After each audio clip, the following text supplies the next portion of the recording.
Welcome to Open Minds Radio with your host, Alejandro Rojas, former official spokesperson for the Mutual UFO Network. Alejandro has been a UFO paranormal researcher and journalist for nearly a decade and has logged hours in the field investigating the paranormal up close and personal. And now Open Minds Radio presents evidence and the latest news regarding the UFO phenomenon. Here's your host, Alejandro Rojas. Hello and welcome to Open Minds Radio. This is your host, Alejandro Rojas, and we have a fun show today. We've got a local guy here, Joseph Apollo. He goes by just Apollo, and he does some meetings out here. He's been an investigator into UFOs and ET contact for 30 years now. He's part Cherokee. He has a little Italian thrown in there, too. But he likes to look at this matter from a Native American perspective, and that's what we'll be talking about today. A lot of the Native American legends out there. He says that there are many tribal elders who have been recently coming out about their tribal secrets regarding ETs. So that's exciting because I kind of feel the same way. Really, it's kind of the different background culturally that I have that got me into all of this. So I'm really excited to talk to him, and I know he's really excited to be on the show. Great, fun guy. He's got a good group out here. Also, we've got some changes to the show coming up, good and bad. In fact, I don't even know if our engineer, Wayne, knows about these changes. We'll see. But we've only got 3 shows left here on KFNX.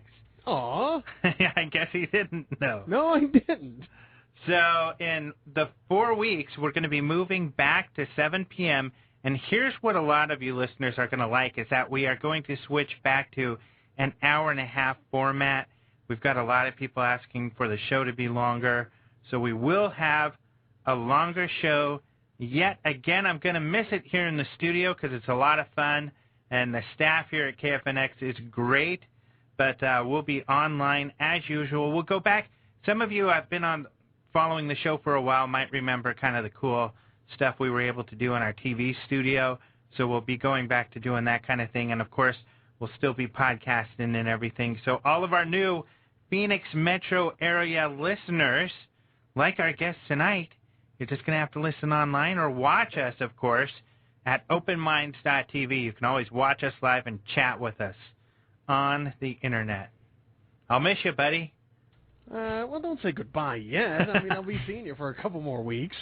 Now you have time to save up some money to get a gift. Exactly. Goodbye gift. Exactly.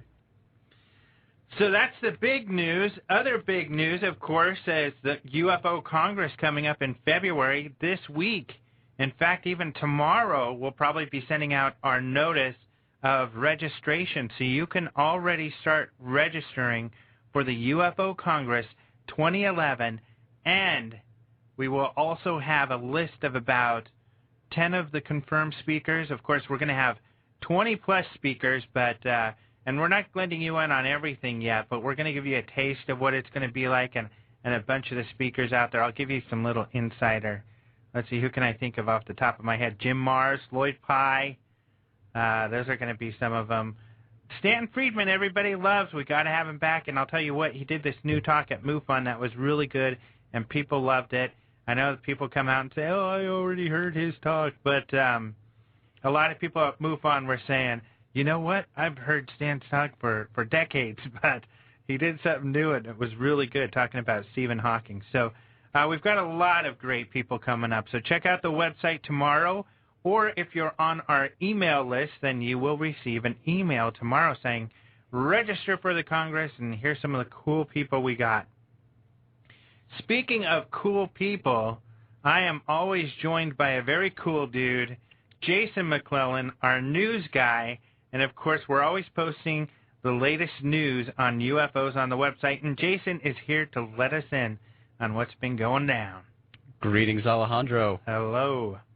Hello, Phoenix, and hello, world. This is your Open Minds News Brief for Monday, August 2nd, 2010. Holy cow, it's August. A European film crew paid a visit to Needles, California yesterday to do a story on a UFO that reportedly crashed south of Needles in May 2008.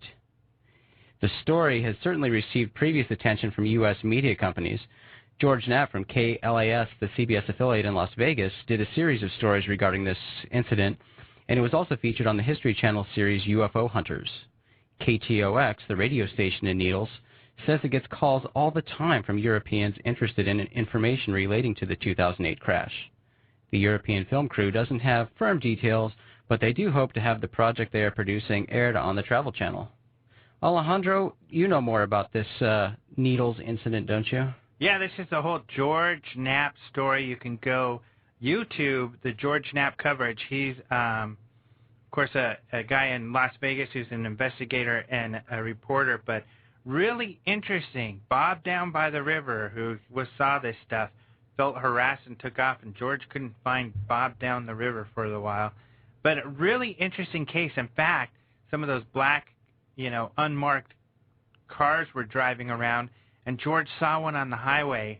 He flagged it down, and to find out what happened with the conversation, which was very interesting, you're going to have to go look it up. So look up George Knapp's investigations on Needles.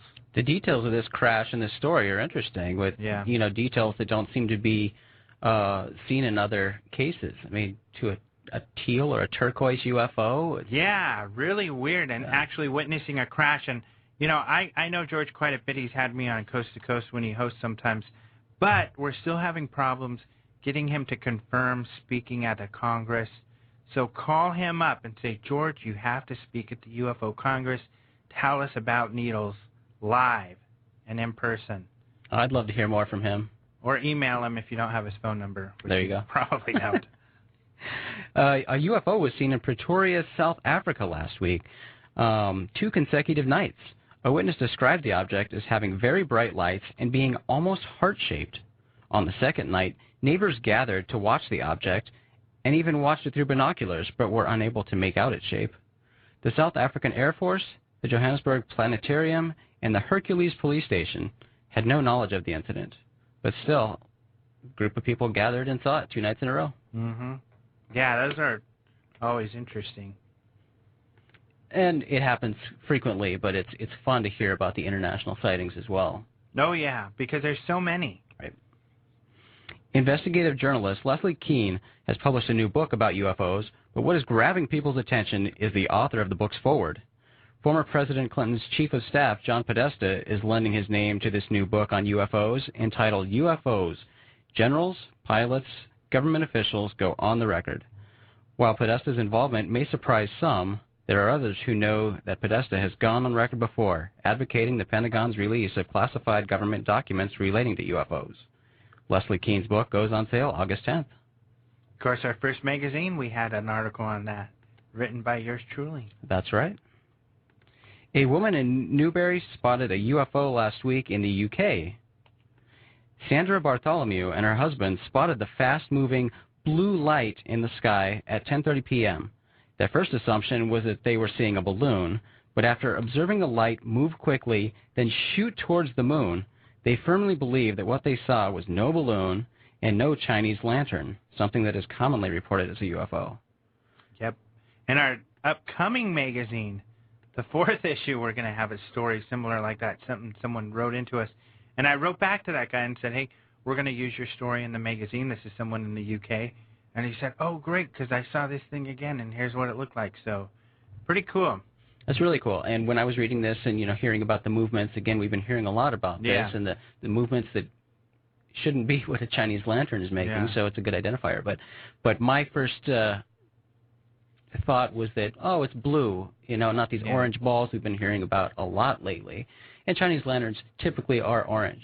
But if you go on any website and look at the Chinese lanterns, they come in a variety of colors. You can get any color you want, so that the color doesn't rule it out right away. Yeah, and I hadn't gone to the fireworks stores, so I was surprised when Debbie told me that they were selling these things at all the fireworks stores, because I remember when I used to go to them a long time ago, they didn't have those things. They seem to be a new favorite. Yeah. Another UFO sighting from last week. In the skies above Brazil, passengers observed a UFO while their plane was above Rio de Janeiro. The object was described as an egg-shaped ball of light, and it seemed to follow the plane for 2 minutes. Apparently, some passengers were even screaming because they thought the plane and the UFO were going to hit each other. A passenger, though, fortunately managed to take photos of the object out his window. And if you're watching the stream, we have a nice picture of that. It's difficult to make out, of course, but it does look like an egg-shaped ball of light. Kinda neat. Wow, yeah. You know, of course, there's the Lonnie Zamora case, Socorro, which we're writing about in this upcoming magazine, too. But, you know, you can read about that in lots of places. That was a very convincing case for some people, and that was egg-shaped. So it sounds incredible. It sounds like Ork from Mork, or Mork from Mork. I get those mixed up. It's Mork from Mork, isn't it? Because it's Mork and Mindy. I'm having fun listening to you. Yeah. But, yeah, people see these egg-shaped white oval craft like that. Every time I get on an airplane, I spend the whole flight looking out the window. Yeah, me too. I always think of Cloud City, though. Yeah, that's true. I think we're two alike. And to revisit a story we've been following, the Chinese airport that was shut down several weeks ago by a UFO. The airport shut down for hours because an unidentified object was hovering over the airport. Still, several weeks later, no official word about what shut the airport down, what was in the skies. Yep. Like we talked about last week, and we just wrote another story up yesterday, there's a lot of confusion about what's real, what's not real, but they even confirmed that there are no photos except for one and no videos. Only one photo, like we wrote about in our story last week, that is related to this sighting. It was a photo that was taken after and not at the airport, and it turned out to be an airplane. But as for the original event, there's still no explanation. Right, and this story was fascinating because it grabbed so much media attention. Mm-hmm. A lot of U.S. media attention, major news sources. Yeah. And since then, since the official word came out, or official word, the only statements that have come out about, oh, this photo doesn't seem to be related to the incident, these major news sources only are reporting on that fact. Right. They're coming back saying, oh, well, the photo isn't real, so I guess we're not interested anymore. Yeah. And they're forgetting the fact that the airport was shut down by some object in the sky, and they just completely dropped the story. Yeah, I mean, why would you shut down an airport? This is a big airport. Right. So that's still a very strange part to this whole story. Now they actually said 2 crews and passengers had seen it, whereas before they said it was one plane and crew that had seen it. Yep, we'll continue following this story. I know you recently published another article on the website about it. Yep. So we are certainly following any updates, and you can read about these stories and more at openminds.tv, your source for UFO-related news. I'm your Open Minds news correspondent, Jason McClellan, and you've been briefed. Thank you, Jason. I have a feeling that that they'll just leave it at that. We'll never find out. They'll never talk about it anymore. That happens a lot. But other stories we have on the web, I just posted one on Gordon Cooper, astronaut, one of the first guys to spend a lot of time in space. And we have one on the Michelin Men. You know, that weird-looking alien thing? People have actually seen that coming out of UFOs. Check it out, openminds.tv. We'll be back in a sec.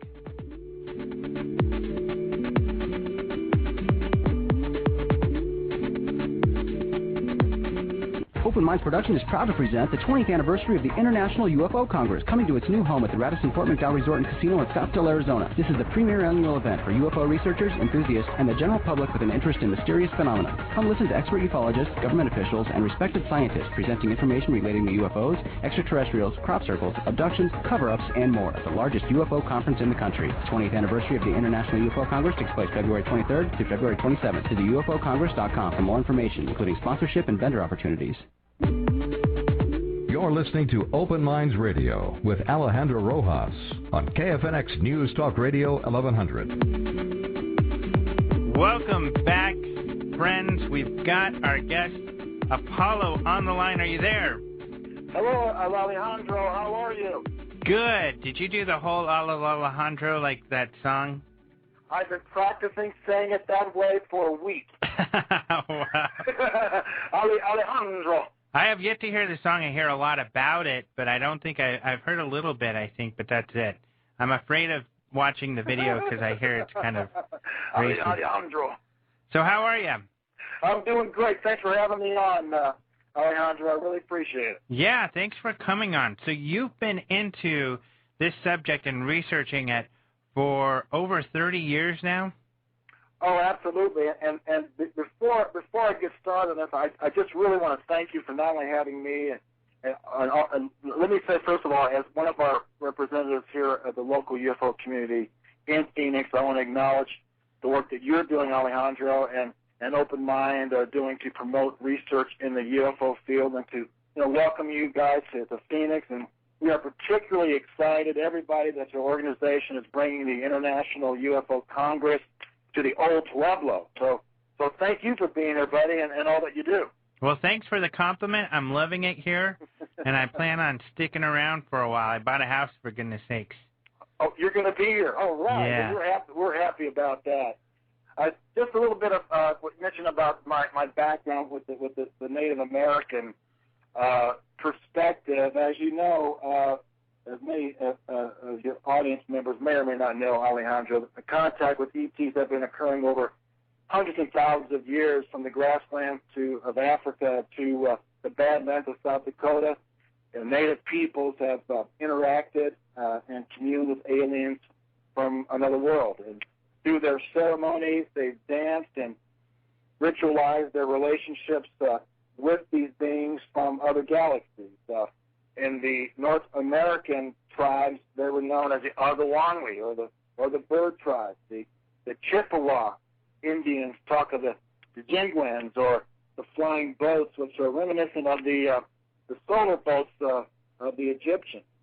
For instance, the Navajos and the Paiutes and the Hopis tell of the golden strangers from the skies in flying canoes armed with the terrifying electrical rays. So there's plenty of given the vast experience of time, Native peoples have been dealing with the ET phenomenon certainly much longer than our modern contemporary society has. I think it only makes sense that we look to Native cultures as a compass to guide us through the complexities, of the UFO field, and that's really been my focus of my work. Well, I think that makes a lot of sense. I mean, when you research this field, you hear a lot about, even when you look into alleged Air Force research, or if you look into not so alleged, such as the physics manual that they used to teach at the Air Force Academy, which included a chapter on UFOs, and it talked about how most likely we've been visited for thousands of years. If that's the case, it would make sense that Native cultures might have a lot more information if they've have a track record of communicating with different beings. Yeah. Well, in any discussion about Native tribal perspectives on extraterrestrials, one has to talk about prophecy. Let me say, as an introduction to that an important aspect of Native cultures, not only here but from around the world, are its prophecies that have been handed down by word of mouth for hundreds and thousands of years. These prophecies, along with their spiritual and religious implications, also serve, Alejandro, culturally as a means to ensure the future survival of the tribe. And what the elders of the many tribes are beginning to see are signs that the fulfillment of these prophecies are at hand, many of which have to do with the environmental and spiritual state of our planet, as well as knowledge of and the returning of the star nations or star elders, which is the term many tribes use to describe extraterrestrials. And because of these signs, many of the tribal elders have felt it was time to go outside the tribe, to talk about the prophecies, to reveal some of the long-held tribal secrets regarding ETs, as the fulfillment of these prophecies have planetary implications and will affect all who live on planet Earth. And if I may, let me say that why I think it's important to listen to what these Native peoples have to say. In order to do so, I believe we need to look at, as a society, how we get our information about anything. And it's usually through the news, which, more or less is under some sort of governmental control, as well as from our educational and religious institutions, all of which, historically, has shown to have some sort of agenda for the controlling of the masses. Now, on the other hand, Native prophecies and viewpoints about the world have been handed down for hundreds of thousands of years by word of mouth, with only one agenda, and that is to ensure the survival of the tribe. So in essence, there's no middleman like a government official or a corporation with an agenda to twist information or to, say, manipulate your thinking or to hide something from you, which they've done a lot of hiding from us, a lot of information. So information gleaned from native prophecies is information in its pure state coming directly from our ancestors. So it's information for the people, not the power structures. So that's why I believe they're very important. Yeah, one thing I always found was interesting, because I'm from the San Luis Valley, which is full of Mexicans, Native Americans. Like we say there, we didn't cross the border crossed us. And, it always hit me, and I think that's why I had a tendency to be more open-minded, is that, when it came to Native people and others, when you talk about some of these mysteries, it was like, oh, interesting, an open mind. I heard this story, I heard that story, or this is part of my culture. And it was, a very open type of listening and respecting the person who tells you. Whereas, on the other side, in the Western kind of contemporary culture, it's highly emotionally charged. Right. You can't say you saw a UFO without sometimes people getting upset or getting very emotional and often disrespectful. And I always thought, wow, that just didn't feel comfortable to me. Right. Yes. And I think that things are changing more now. People, it used to be you were crazy to believe in UFOs, and now you're almost crazy if you don't believe there's life on other planets, right? Right. Oh, yeah.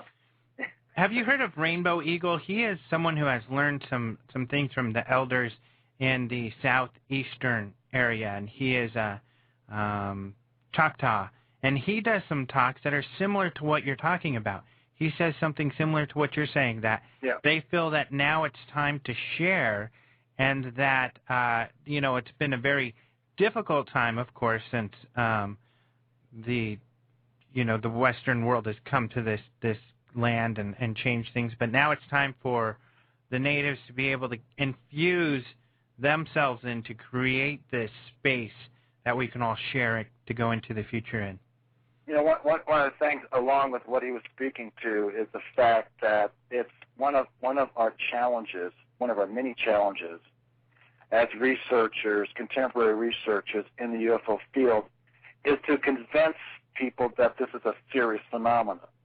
And one of the reasons why I like to refer back to some of the native prophets is that they're coming true. And you can track those prophecies and see that. And once you do that, it all leads up to the revealing of the Star Nation cultures visiting here.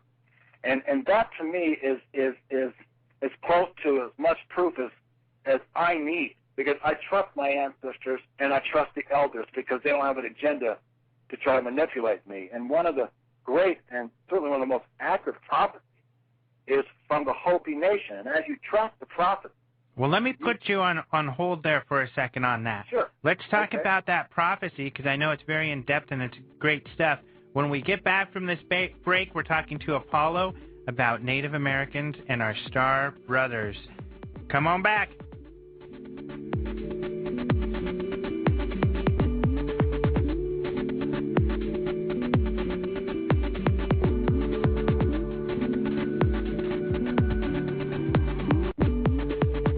This is Open Minds Radio. Here again, your host, UFO paranormal researcher and journalist, Alejandro Rojas. All right, we're back, and I'm excited that we are, because I love talking about this subject. We are talking to Apollo about Native American legends of UFOs and ETs and our space brothers, and he was getting into one of the best ones, some of the Hopi prophecies. So if you could continue, sir. You bet. I think that as we explore the prophecies and begin to see that they're coming true, the elders are seeing the signs of the fulfillment of the prophecies, and which is leading to contact with the Star Nations. And to kind of follow along that track, I wanted to kind of review a little bit about the Hopi prophecies and to indeed see that they are valid. One of the things they predicted was the coming of the Spanish conquistadors with their armor as humans coming to them as turtles across the land. There would be cobwebs built around the earth, and people would talk across this cobweb. And when this would happen, the earth would shake. That was the advent of the telephone and the start of World War II. Gourds of ashes will fall from the air. It will make people like blades of grass in a prairie fire, and things would not grow for many seasons, which, of course, was the atomic bomb. Human beings are going to find the blueprint that makes us. They're going to cut this blueprint. This, of course, is the discovery and splicing of DNA.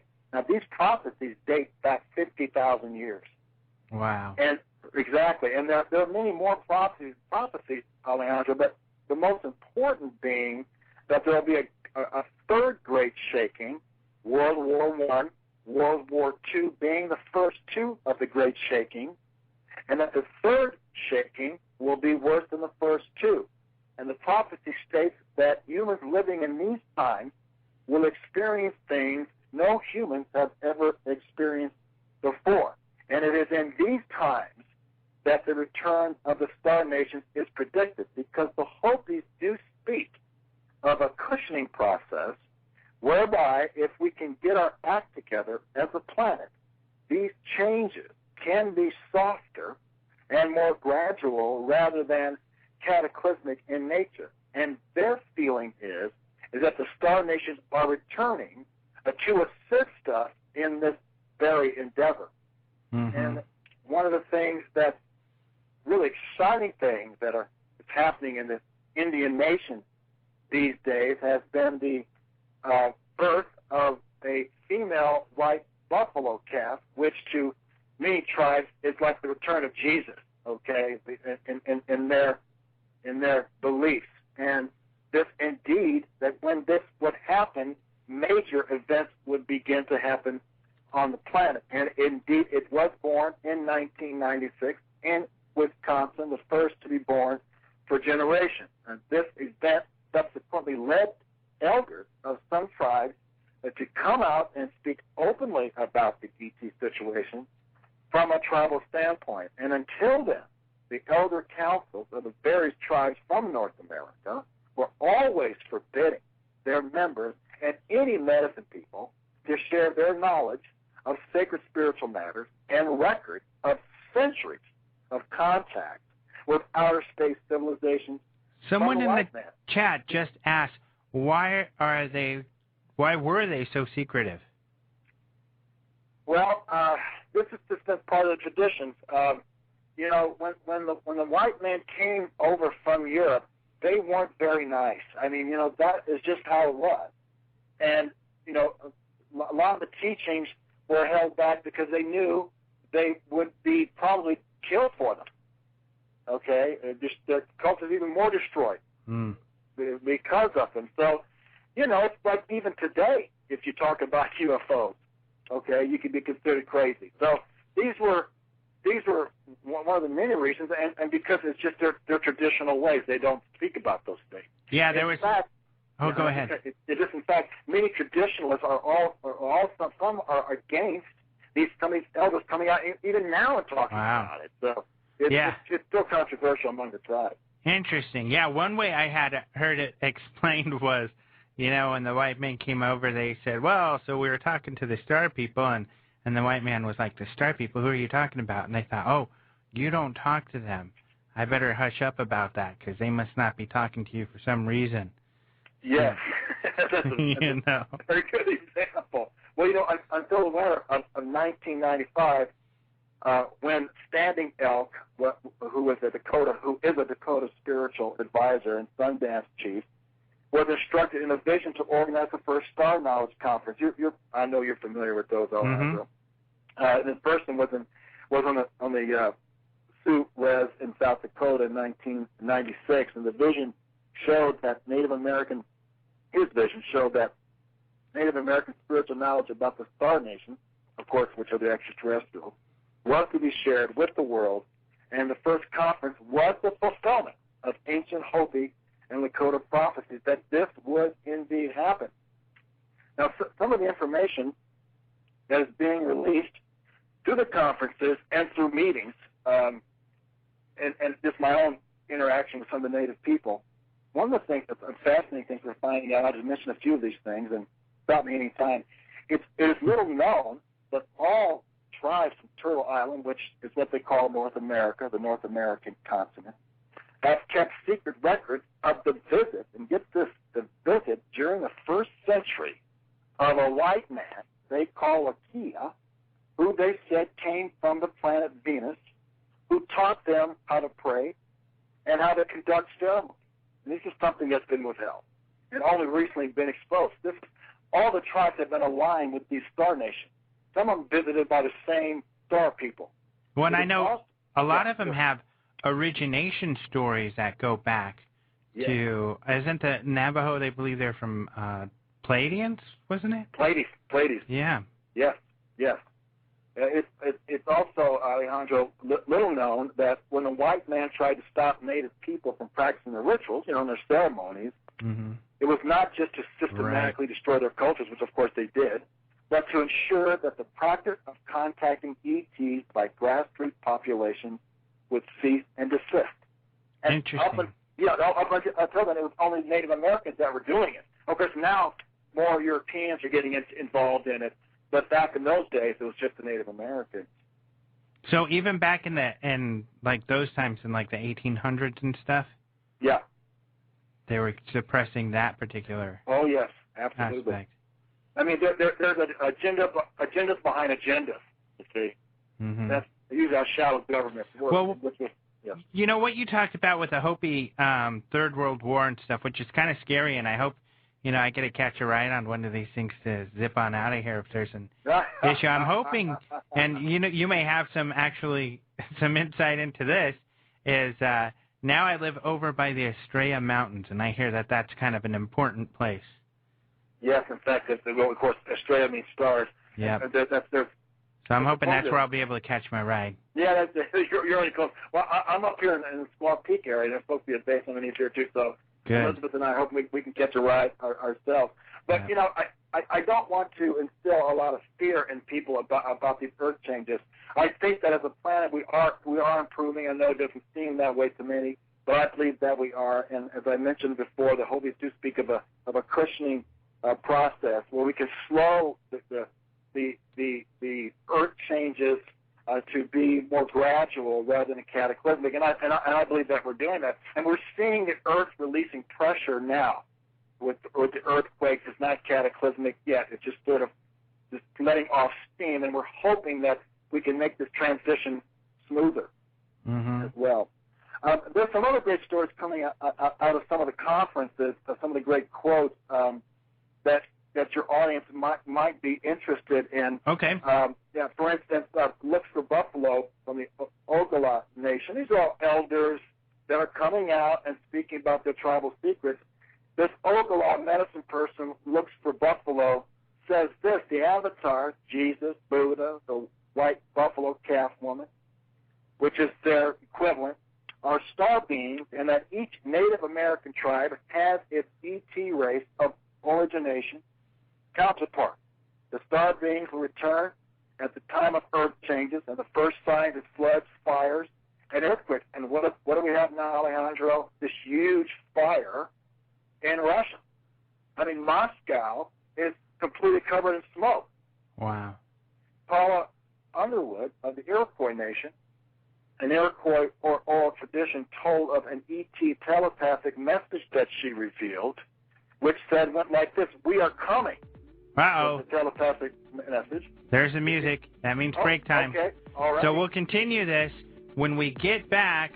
You're listening to Open Minds Radio. We'll be back in a minute.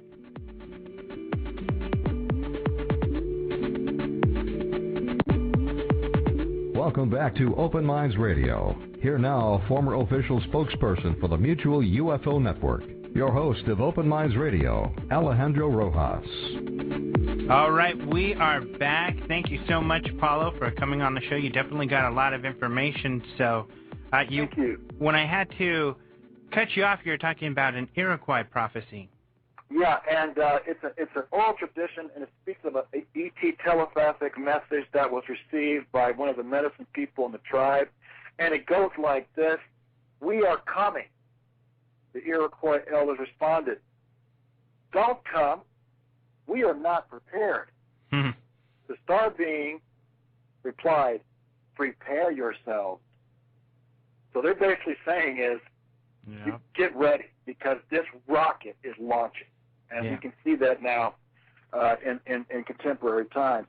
One of the, in the Blackfoot tradition, or the nation, Rod Shenandoah, says this, an elder: Indians consider themselves privileged to have regular visits from star beings during ceremonies, and consider these events as sacred. And there was a story that came out of one of the Star Knowledge conferences of healing taking place in a teepee on the res, and the medicine person was working with the patient when blue lights were shining outside the teepee, and in floated a gray-looking Zeta Reticuli, who then took an instrument and pointed it and waved it over the patient, and then floated out and back in his ship and left. So these are the type of stories now that are coming out, and this, we were asking earlier why they held back the secrets, because they knew very well, and their ET contacts told them that there are rogue ETs that are backing shadow governments that do not want the common people to be in touch with extraterrestrials and develop their own relationships with them, because then they would lose power and control. Right. And it's been the privilege of the native cultures throughout the world to hold this information until the common man, earth human beings, were ready to act on it. And I really believe, as the elders do, that we are, in fact, we must. There's another elder by the name, was actually a former NASA engineer, contract engineer, from the Blackfoot Nation, Rod Shenandoah. He says we are getting word of the ETs coming now. He emphasizes, and he has been said he's been taken aboard UFO several times. Now, this is an engineer, okay, including one during a vision quest. So a lot of ET contacts. This is everyday kind of experiences for many of these tribes on the res. Well, and we know. Yeah. You know, I'm looking at, I was just looking at the MUFON report, 663 sightings in just the last month. I mean, there's a lot of activity going on. And it's kind of funny that you talked about how they said, no, don't come, we're not ready. I have a buddy who's real into this stuff, and we were talking about it. And he said, well, what if I'm not ready for it? What if I'm happy the way it is? I got a good job, I got my kids that he loves, and his wife and his little house, and he's cool with the way things are. And it's just kind of like, well, change is the only thing you can count on. That's it. And I think our hand is being forced here. I think the elders recognize that it's time for humanity to grow up. The Hopis have said we're exiting the cycle of the animal, and now we're moving into the cycle of the human. And what they mean by that is that the human being is now discovering itself to be more than a terrestrial being, that it has connection to the stars, and that it's much, much more. And because of the environment and the shape of our planet, these are issues that are forcing us to evolve, right? Or not exist at all. I mean, it's come down to that, don't you think? That's why Jason and I are vegetarians. We've begun our evolution. Right, so you no longer eating animals. Well, here is the big question I'm sure a lot of people are thinking of. Yeah. Is, of course, the correlation with the 2012 Mayan prophecies. Yeah. Yes. Well, the Mayans are all right in line with the Hopi, right in line with the Lakotas, right in line with the Australians, right in line with the Scandinavians, the European cultures, the tribal cultures. All of them are looking towards this tipping point, and many people have different viewpoints of what 2012 is. I personally think that it's a transition of consciousness, where we put our attention and focus on more harmonious type relationships rather than competitive ones.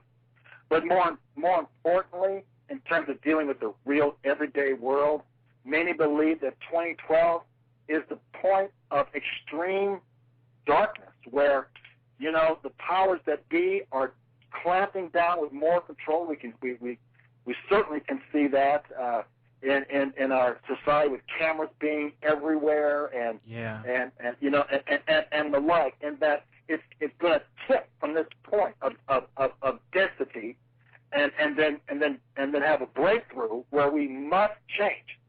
And right. 2012 is kind of a wake-up call. You know, I don't think that the poles are going to shift on the day of 2012. I really believe that those of us who want to live in a world of peace and harmony among all races, this really is our day, that the shadow government and the ET forces, this is native belief, the ETs behind the shadow government, they're making their final move, their final act to get control, and there are forces that are converging, and they're actually collapsing on themselves. See, I have a more positive perspective like you. In fact, someone in the chat put it really well, the powers that think they be, because I think all of that is kind of that's really cool. I like that. It's really kind of an illusion in that, you know, I am of the belief that we liberate ourselves, and I always kind of think, and it helps me as a personal kind of practice to align myself, what if 2012 comes and all of a sudden we can all read each other's minds and there's no more lying? I mean, that would be a very difficult thing, of course, for everyone.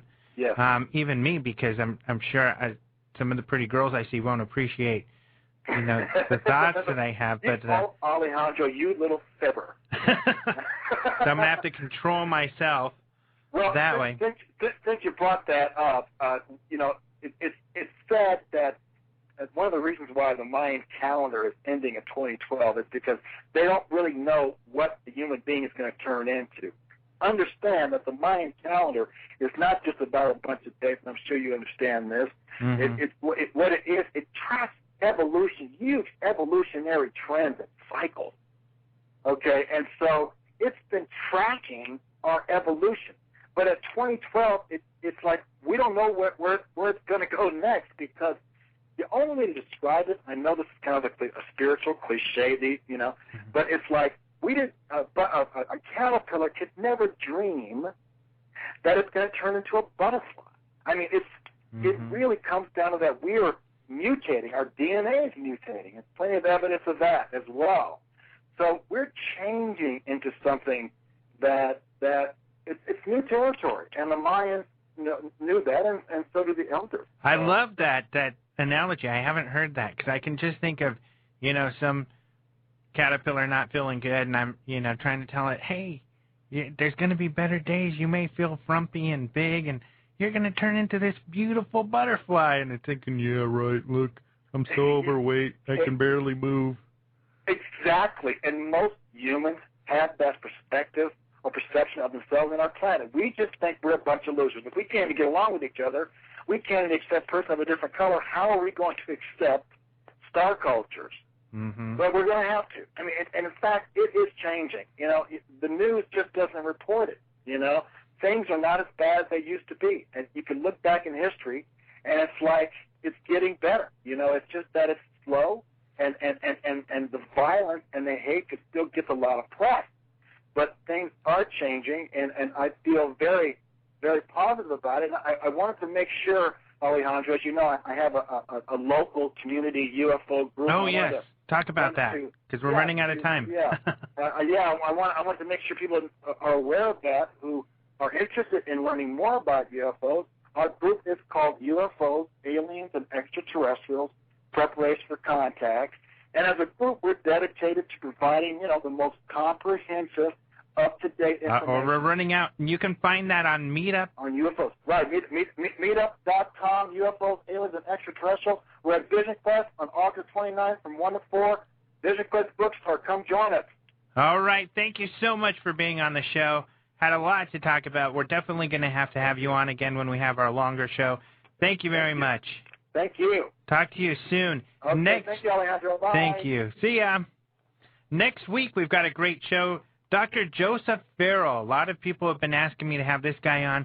He talks about Nazi UFOs and the Nazi secret weapons, and possibly, he even has a theory that Roswell was possibly some sort of Nazi secret something or other. So we're going to talk to him about that. We'll talk to him about the bell, and this ought to be really interesting. And then our first show in a few weeks, that is the longer version, we're going to have Major Filer. A lot of you get Filer Files. We're going to have him on to talk about his experiences, which are pretty dang incredible at McGuire Air Force Base and other places. So check it out. We've got some good shows coming up. Look for openminds.tv for more information on future guests and everything else we got up our sleeves.